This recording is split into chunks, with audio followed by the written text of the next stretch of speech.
Agora a gente vai aprofundar no nosso próprio caso que a gente criou. Então vamos retomar o caso sobre o que a gente estava falando. Nós estávamos falando de um líder que ele não é pastor, mas ele é uma pessoa à frente de muitos ministérios na igreja, lida com muitas pessoas, especificamente as frentes de educação.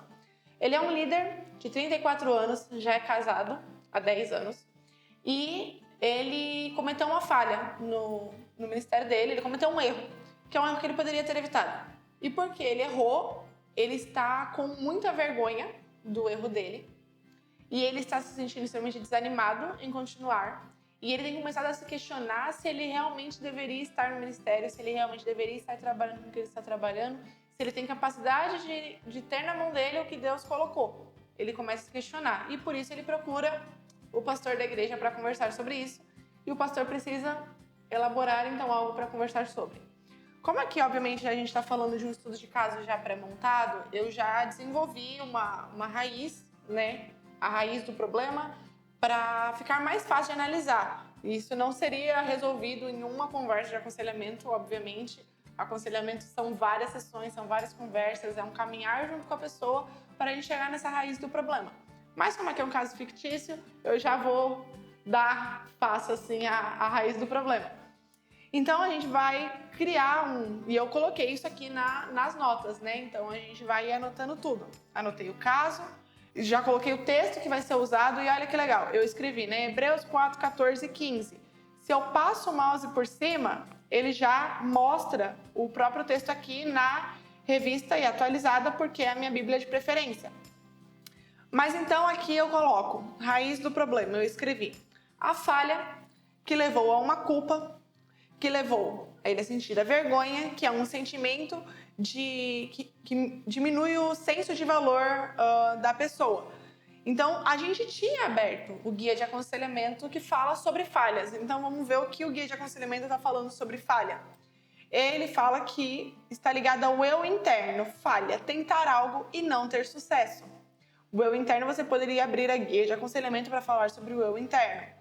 E aí ele dá alguns tópicos, novamente, que estão relacionados à falha, que pode ser uma autovalorização, que pode levar a um complexo de inferioridade e que, nesse caso especificamente, é algo até válido de se pensar se não está causando, desânimo, o perfeccionismo, porque o perfeccionismo está extremamente ligado à falha também, e a vergonha. Então, a gente tem aqui duas coisas que já estão completamente ligadas, né? Do que a gente falou. O desânimo, então vamos colocar o desânimo aqui. E fora o desânimo também tem a vergonha, que ele também disse que estava sentindo vergonha. E aí, voltando aqui na falha, ele dá ainda mais. Falha como um conceito, e aí ele abriria o factbook, e vitória como tema de pregação, e ele dá algumas passagens. Vamos ver o que fala sobre a vergonha, porque é a segunda coisa que ele sentiu, que ele está sentindo em relação à falha que ele cometeu. Ele sente a culpa e agora ele está sentindo também que ele está com vergonha, porque isso minou a confiança que ele tinha.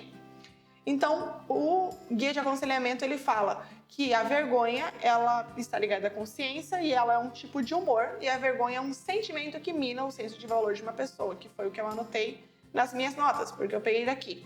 E ele pega alguns tópicos de aconselhamento que podem estar relacionados à vergonha. Abuso, hábitos, o próprio pecado em si, e ele dá mais alguns outros conceitos e temas de pregação. E desânimo, que ele, por causa da vergonha, tem ficado desanimado em relação a tudo que tem acontecido, tem ficado desanimado em relação ao ministério dele, tem ficado desanimado em continuar com o que ele tem feito. Então, o que o guia de aconselhamento fala sobre desânimo? Ele fala que desânimo é um humor e que é faltar confiança ou faltar coragem. O desânimo geralmente é causado por estar em uma situação continuamente difícil e pode imitar os sintomas de depressão. Para o conselheiro bíblico, isso aqui já é uma mina de ouro, porque a gente está podendo ver um pouco mais a fundo cada coisa e poder até analisar como está sendo a reação dele, se é um caso de desânimo ou se nós já estamos lidando com um caso de depressão, que é um assunto muito mais delicado, um assunto muito mais complexo do que lidar só com desânimo. Mas que os sentimentos, como a pessoa expressa, o próprio guia já está mostrando que, olha, é extremamente parecido. Então, tome cuidado quando você está lidando com uma pessoa que diz que está desanimada. E aí, coloca tópicos de aconselhamento relacionados. Burnout. Falando de um caso de ministério, não é nem um pouco incomum nós falarmos de burnout hoje em dia, porque a quantidade de pessoas no Ministério que têm sofrido burnout, infelizmente, é muito alta. Burnout, depressão de férias, a falha volta, então a falha que onde a gente começou, o desânimo relaciona a falha, porque as coisas estão ligadas. Infertilidade, pessimismo, solidão, tristeza, o desânimo são coisas que a gente tem que analisar quando a gente está lidando com um aconselhado. Ele está distante, ele está se sentindo sozinho, ele está se afastando das pessoas devido ao desânimo dele, ele está triste. Como que é essa tristeza? Se é uma tristeza pela situação ou se é uma tristeza que está se tornando, vamos dizer assim, crônica, que pode aparentar um caso de depressão, que a gente vai precisar lidar de outra maneira, tudo mais. E aí ele dá mais, né, o tema de pregação sobre desencorajar, que é ser privado de confiança, e as passagens que vão falar sobre o assunto. Então, ok, agora a gente já tem uma boa noção dos tópicos principais que estão ligados e a gente consegue desenvolver mais a raiz do problema. A falha levou à culpa, que levou à vergonha, que levou ao desânimo, que levou a pessoa a ficar ansiosa, porque o que esse líder está sentindo em relação a eu não sei se devo continuar, eu não sei se isso que está na minha mão Deus realmente me deu, eu não sei se eu vou dar conta, eu não sei se eu consigo, eu acho que eu devo largar, eu acho que eu devo desistir, gera uma situação de ansiedade na pessoa. E que pode, então aqui no caso eu coloquei, e aí obviamente isso vai variar de caso para caso, isso vai variar de pessoa para pessoa, mas no nosso caso mostra uma situação até de próprio orgulho da pessoa em relação a como ela enxerga a própria falha. Lidando com um livro que nós abrimos aqui, que é o Livre da Culpa, Encontrando Alívio para os Seus Fardos, do Timothy Lane, da editora Fiel. Ele é um livreto, né? Então ele nem é um livro tão grande assim, mas esse autor especificamente ele vai dividir o livreto em duas maneiras. A forma certa e a forma errada de lidar com a culpa.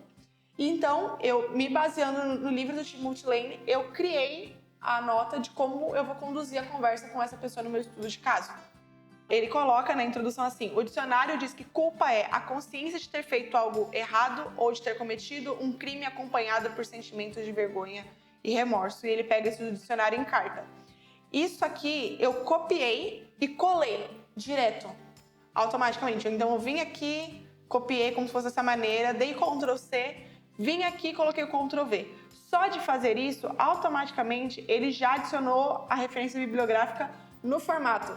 Então, para quem está seminaristas, para quem está no mestrado, no doutorado, que está estudando e que precisa lidar com a BNT, que precisa lidar com referência bibliográfica, que a gente sabe que é um negócio que tira muito tempo quando a gente está fazendo o processo de formatação, o Logos já faz para você. Se você copiar e colar e fizer uma referência direta, faça isso direto numa nota ou num documento do próprio Logos, ou até fora do Logos, porque se você fizer isso num documento do Word, copiar e colar, ele vai vir com a referência bibliográfica já montada certinha e veio até como nota de rodapé aqui no caso, ele veio com já localizando para nota de rodapé. E aí ele dá essa definição do dicionário. E aí, uma das coisas que o autor fala, que eu coloquei aqui como amarelo, é a forma como lidamos com a culpa revela como vemos o próprio Deus e o lugar que ele ocupa em nosso coração. Então, aqui a gente, para o conselheiro, ele já tem um alerta de, opa, o que eu preciso entender é mais profundo. Eu não preciso, o que ele está sentindo. Não é essa a situação da culpa, é como ele lida com a culpa que leva ele a sentir aquilo. Como ele enxerga a culpa, como ele enxerga a falha, como ele enxerga o errar que leva ele a sentir aquilo. Porque às vezes isso tudo pode estar revelando como a própria pessoa vê Deus e vê a si mesmo nas situações. O autor ele dá 3 maneiras de como você pode lidar com a culpa da maneira errada no livro. As 3 maneiras são tentando ser uma pessoa melhor, então a gente cria metas impossíveis de serem cumpridas e quando não as cumprimos nos frustramos, porque a gente acha que isso vai suprir a nossa falha. Nossa, falhei, errei. Então vou tentar ser uma pessoa melhor e vou criar várias metas para não cair naquele erro novamente. E isso leva ao desânimo e à vergonha de novo quando não cumpre essa meta que a gente mesmo criou. Segunda maneira errada é se comparar aos outros. Então a gente tem as 2 maneiras de se comparar. Tanto de uma maneira ruim, né? Nossa, porque fulano faz isso e não erra no que eu errei. Porque fulano faz aquilo e é muito melhor do que eu. Ou até como criar uma desculpa para a nossa falha, porque a nossa falha às vezes pode ter sido culpa nossa. Existem falhas que a gente cria um peso de culpa em nós e que não foi culpa nossa. Mas a gente fica culpado em relação a isso. E tem a culpa que, olha, realmente eu errei naquela situação. Mas então, para aliviar o meu senso de culpa, eu falo, mas pelo menos eu não faço igual o ciclano, que é bem pior, né? Então, é outra maneira de lidar com a culpa. Você fala assim, pelo menos eu não sou igual tal pessoa. E também não resolve o problema fazer isso. E a última maneira que também é errada é tornando-se obcecado com sua culpa. A culpa pode ser algo bom, bom entre aspas, se nos aproxima de Deus, mas se nos tornamos obcecados com ela, pode fazer mal até nosso próprio corpo, como disse o próprio rei Davi. E o próprio autor cita os Salmos 32, versículo 3 e 4, então vou passar o mouse aqui e ele vai aparecer. Enquanto calei os meus pecados, envelheceram os meus ossos pelo meu constante gemido todo dia. Porque a tua mão pesava dia e noite sobre mim, e o meu vigor se tornou em sequidão de estio. Então aqui Davi está falando como ele se sentiu em relação a isso, e o autor mostra. Se você se torna obcecado pela sua falha, você se torna obcecado pela sua culpa, pelo seu erro, e não em resolver aquilo, mas simplesmente, meu Deus, eu errei, automaticamente invalida tudo que eu já fiz, ou eu me torno uma pessoa péssima, isso pode fazer mal profundamente até o seu próprio corpo. E isso pode estar ligado ao desânimo, à tristeza, à solidão que esse líder pode estar sentindo. Desenvolvendo tudo que o autor estava falando e pegando as ideias, a ansiedade ela vem porque, no caso desse líder que nós estamos falando, ela toma lugar porque queremos fazer um bom ministério e prestar um bom serviço a Deus, mas de repente nos vemos falhando e nos sentimos culpados por isso. Ficamos ansiosos porque queremos nos livrar da culpa e resolver o problema, e isso se torna um ciclo, porque aí você volta a ficar ansioso, e aí você volta a se ver falhando, e aí você quer se livrar da culpa e resolver o problema, e aí quando você vê, você está ansioso novamente. E aí esse líder, ele entrou num ciclo vicioso, que ele vai e que ele volta à ansiedade, à vergonha, ao desânimo, porque é a maneira como ele está enxergando o próprio ministério dele. Mas aí o autor ele vai falar qual é a forma certa de enxergar a culpa. E ele vai falar duas coisas. Confessando a culpa, e ele coloca a Deus e a alguém. A gente nunca lida com os nossos pecados sem levar eles em primeiro lugar diante de Deus. E Deus colocou a igreja na vida do cristão por um motivo, porque o cristão não foi feito para caminhar sozinho. Então você confessa a Deus, você confessa a alguém para pedir ajuda. Um outro livro que eu li há muito tempo atrás, ele fala que quando o seu pecado é trazido à luz, ele perde a força e para de te condenar. Então, o simples ato de confessar já é um descarregar dessa culpa. E depois o autor fala que é aprender a lidar com a vergonha, que a vergonha não é necessariamente um sentimento ruim, ela nos lembra que realmente somos fracos e pecadores, mas Deus é forte e justo, e a vergonha e a culpa pode e deve nos levar aos pés da cruz. E aí vem o versículo que eu usaria com esse próprio líder, para que fosse um versículo de memorização, de fixação do aconselhamento, para que ele mantivesse em mente, que é Hebreus 4, do 14 até o 16, que o autor de Hebreus fala: tendo, pois, a Jesus, o Filho de Deus, como grande sumo sacerdote que penetrou os céus, conservemos firmes na nossa confissão, porque não temos sumo sacerdote que não possa compadecer-se de nossas fraquezas. Antes, foi ele tentado em todas as coisas à nossa semelhança, mas sem pecado. Acheguemo-nos, portanto, confiadamente junto ao trono da graça, a fim de recebermos misericórdia e acharmos graça para socorro em ocasião oportuna. Só com esse versículo você já tem várias coisas para aplicar com aconselhando. Como, por exemplo, quando diz: porque não temos sumo sacerdote que não possa compadecer-se de nossas fraquezas. No final, a gente vai terminar levando o aconselhando para o pé da cruz, a gente vai terminar levando ele para o Evangelho, porque todas as coisas culminam no Evangelho. E o tratamento correto para a culpa vai ser o Evangelho, vai ser quem Cristo é. Então, e o que ele fez e como ele hoje está por nós e anda conosco nos dilemas e nas situações do nosso dia a dia. Não tem fraqueza que ele não possa entender, não tem fraqueza que ele não nos identifique conosco, porque ele viveu tudo isso, ele foi tentado da mesma maneira que nós fomos, só que sem pecado. E aí, o autor de Hebreus diz que porque ele entende tudo isso, a gente pode se achegar junto dele, mesmo nos momentos de socorro que a gente mais precisa, e receber misericórdia e achar graça. Porque a gente tem um Deus que entende as nossas fraquezas e entende as nossas necessidades. E que se foi esse mesmo Deus que colocou o ministério na mão desse líder, esse mesmo Deus que vai dar força e sustento diante das falhas desse líder. Porque foi ele que chamou, ele capacita e ele entende as fraquezas. Então não é um ambiente em que vai caber orgulho e nem ansiedade para a preocupação desse líder, por mais que seja natural do nosso carnal, do nosso eu pecador, de querer se preocupar com essas coisas, não é o que vai caber. Porque se Deus deu um ministério, ele vai fazer acontecer, ele vai fazer cumprir, a igreja pertence a Deus e ele é o maior preocupado com que ela floresça. E aí, por último, anotei aqui um passo prático, porque o aconselhamento ele sempre termina com um passo prático do que o aconselhando vai fazer naquela próxima semana, naqueles próximos 15 dias, até a próxima. Ele precisa aprender a lidar com a própria ansiedade e aprender a lidar com a culpa da maneira correta. Ele precisa aprender a olhar a falha dele e não se martirizar e não se tornar obcecado por ela, como a gente disse. Então, o passo prático sempre tende a ser uma coisa simples, não uma coisa super complexa para o aconselhando fazer, mas uma coisa que seja palpável para o dia a dia dele. Então, toda vez que a vergonha e a culpa invadirem pelo erro que cometeu, porque esse tipo de situação tende a ficar recorrente na cabeça e voltando a todos os momentos. A pessoa está lavando uma louça e a situação volta na cabeça.